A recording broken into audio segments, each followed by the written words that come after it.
ये सवाल तो उठेगा ना कि चुनाव से पहले अरविंद केजरीवाल को जेल में डाल दिया, हेमंत सोरेन को जेल में डाल दिया। कारण है इसीलिए तो डाला है। नहीं कारण होते आप मत दीजिए ना कारण, मत दीजिए आप कारण।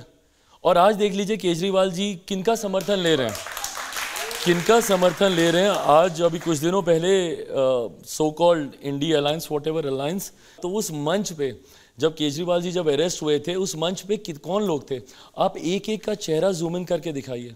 ये वही लोग हैं जिनकी पर्ची केजरीवाल जी लेकर घूमते थे उसी गांधी मैदान में, अन्ना हजारे जी के आंदोलन में।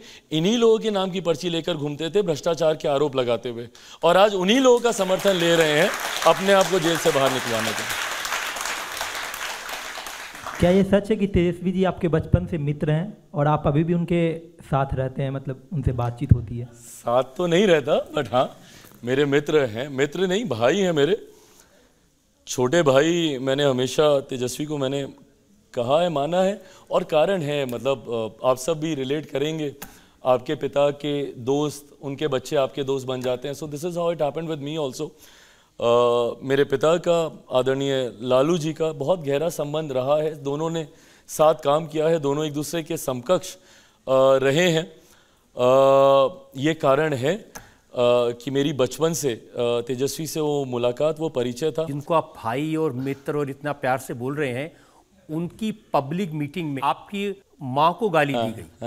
आज जब मैं इस बात का जवाब दे रहा हूँ, आज मैं हूँ दुखी, आज मुझे है तकलीफ इस बात की कि जिसको मैंने हमेशा अपना छोटा भाई बोला, उसी के सामने मेरे परिवार के लोगों को गालियाँ दी गई मेरे लिए। और मैं खुल के बोलता हूँ, भले मैं किसी भी अलायंस में हूँ, मुझे नहीं डर लगता इस बात को कहने में, मेरे लिए राबड़ी जी मेरी माँ है और मैं मानता हूँ उनको अपनी माँ।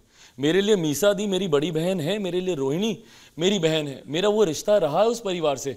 आज भले मैं दूसरे अलायंस में रहूं, बट मेरा उस रिश्ते को मैंने हमेशा बनाए रखना है। राजनीतिक लड़ाई मैंने बड़े बड़े मन से एक दूसरे के सामने लड़ी है, पर आज जब तेजस्वी के सामने मेरे परिवार को गाली दी गई और जिस तरीके से वो खामोश रहे, ये बात मुझे तकलीफ देती है।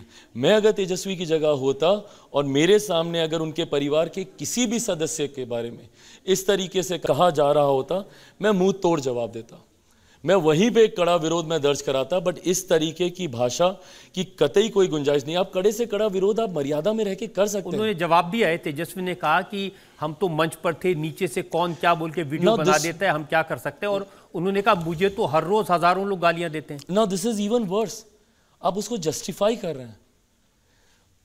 मेरी माँ आपकी भी माँ है, और ये बात मेरी माँ की या किसी की माँ की नहीं है, ये हर किसी की है।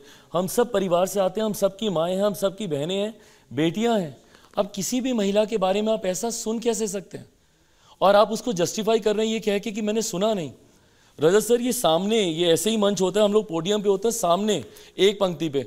हम लोग तो पीएम साहब की सभा में जाते हैं जहाँ पे इतना बड़ा डी बना रहता है, उसके बाद भी वहाँ से कोई चिल्लाता है तो प्रधानमंत्री को सुनाई देता है, वो उसके साथ इंटरेक्ट करते हैं कि कौन तकलीफ में खड़ा है। ऐसे में पहली पंक्ति में खड़ा हुआ व्यक्ति आपके सामने माँ बहन की गालियों का इस्तेमाल कर रहा है, जिसको आप दोहरा भी नहीं सकते, जिसको आप बिना बीप किए हुए दिखा भी नहीं सकते नेशनल चैनल्स पे, और आप खामोशी से आप खड़े हैं, आप सुन रहे हैं। आप कीजिए ना भाई। आपके सामने कोई अगर तेजस्वी को गाली देता इस तरह, मैं नहीं सुनूंगा, मैं नहीं सुनूंगा। मैं गाली तेजस्वी का मैं किसी के लिए नहीं सुनूंगा, मैं किसी इंसान के लिए नहीं सुनूंगा। सभ्य समाज में गाली की कहीं कोई जगह नहीं है। मैं बार बार कहता हूं, आप कड़े से कड़ा विरोध आप दर्ज करा सकते हैं मर्यादित शब्दों में रहकर।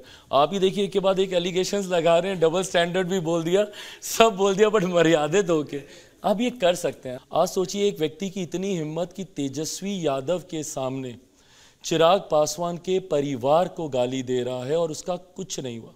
सोचिए वो व्यक्ति जब किसी गांव में जाएगा, वहाँ पर जाकर बहन बेटी माँ के साथ ना सिर्फ अभद्र भाषा का इस्तेमाल करेगा, संभवतः गलत हरकतें भी करेगा, और वो बच जाएगा। क्यों? क्योंकि चिराग पासवान के लिए बोल दिया, तब कुछ नहीं हुआ।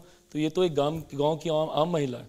जो बिहार के लोग हैं वो उनका एनालिसिस ये है कि ये यादव की पासवान को गाली है। अरे प्रभु, यही डिवीजन है, यही डिवीजन है। आप मुझे बताइए, क्या हर यादव हर पासवान के खिलाफ है? क्या राजद में पासवान नहीं है और भाजपा में यादव नहीं है? कैसी बातें कर रहे हैं? मतलब ये वो बांटने की राजनीति है जिस पर ये लोग दशकों से रोटियां सेकते हैं।